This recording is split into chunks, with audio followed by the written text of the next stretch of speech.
মূলাটা দিই। খবরদার মূলা কি লিখে দাও। আমাকে এলাকায় আমাকে পাশের বাড়ি এই মূলা খাওয়ালে তালা করে গেছে। এক খাইলে পরিবেশ দূষণ হয়, শব্দ দূষণ হয়। মানুষকে গরুতে খায়। আচ্ছা মূলা খাওয়া লাগবে না, কচু শাক। কচু শাক খাবো কি লিখি আমার কি সমস্যা কি? আমি কি চিনি বলছি?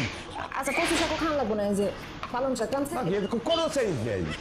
তুই কবিরাজ বাড়ি এটা বুঝলাম না। হ্যাঁ, সব শাক সবজি কোনো আমিষের ব্যবস্থা নাই, খালি কইতেছে এটা খাও ওটা খাও এটা খাও। হ্যাঁ, এই সমস্ত জিনিসপত্র খাইলে এটা কি আমার শরীরে বল হইবে?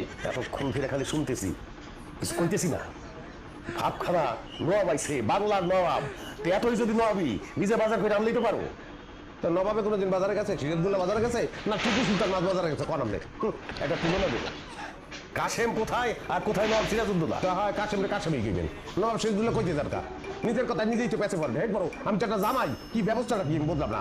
যাই দেখেন কি পানির মধ্যে ভুলে ডাল দিয়ে হালাইছে এত কথা।